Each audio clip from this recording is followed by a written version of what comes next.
Thuthukile, thanks a lot for joining us this afternoon. Thank you. Let's talk a little bit about She Decides, a global movement that is, and how is it relevant for the South African context? So, as you might know, She Decides was established post the reinstatement of the global gag rule by the President Donald Trump, which prevents every NGO that is a recipient of American money from providing abortion services, including information linked to abortion.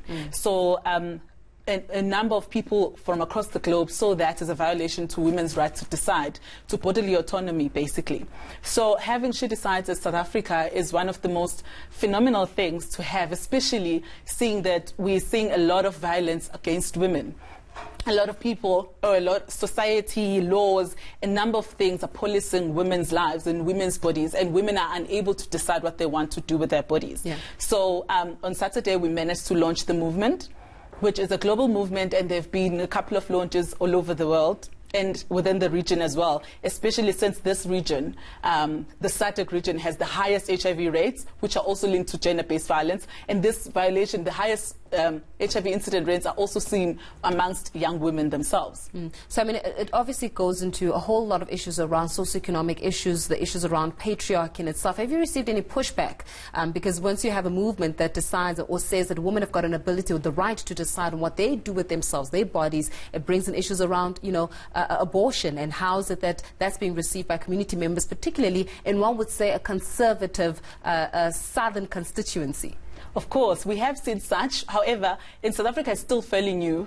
Like I said, that it was launched over the weekend. However, we have, whenever we're having engagements with the community, they would say, oh, what about him? If you're saying that she should decide to abort the child, then what are you saying about me as a father? However, not every woman that falls pregnant is meant to be a parent. If I decide that I do not want to have children because I would like to pursue other careers or other things, or maybe I'm not in a financial state or mental state to carry that pregnancy to term, I should be offered that choice. So men usually find it as a weapon against them and their patriarchy, basically. Yeah, and on the other side of it, I mean, it extends to a broader range of things, and this particular one is around femicide. I mean, South Africa, as you know, has been plagued by issues around femicide, and from what I understand, I think we've got 5 times more than the global average. How did we get to 5 times more than the global average? There are a number of issues that contribute to that. However, it's quite heartwarming to see that the government has started taking seriously such issues. So a movement like She Decides would then act as a complement to already existing movements which have already succeeded, like the shutdown, the march that happened last year on the 1st of August. That has yielded extremely positive results in regards to gender-based violence. For instance, there's now a draft national strategic plan on gender-based violence. There's also the pledge by the president of 1.1 billion to address issues of gender-based violence. We're not sure where that money will be coming from, but we're hopeful that there will be, because Tito Mboweni didn't mention it on the budget speech. However, it's still a win.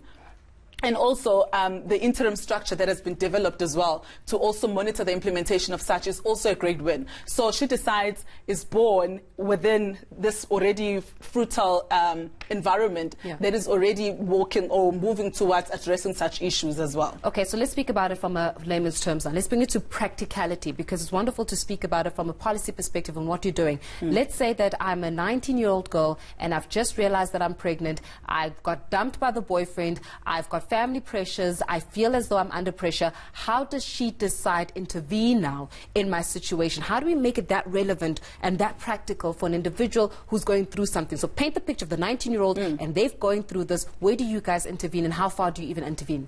So She Decides, the goal of She Decides is to create a conducive environment for her to be able to speak out.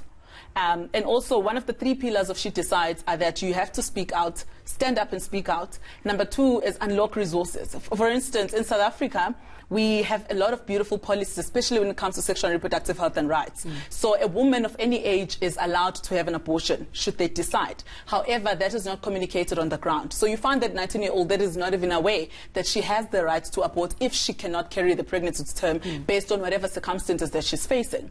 So the main goal is to create awareness about these fundamental rights that every young woman should know about. And when we say She Decides, we mean her in Sandton, we mean her Mlazi, we mean her Ekunu, we mean her living with a disability, because already society already has stigma around who has to have sex and who doesn't. If you're an old woman, you're not supposed to be having sex. If you're living with a disability, you're not supposed to be having sex. If you are an adolescent, you're not supposed to be having sex. So there are already a lot of things that hinder people from indulging in the sexual and reproductive health rights and also making decisions about their bodies and how they want to live them.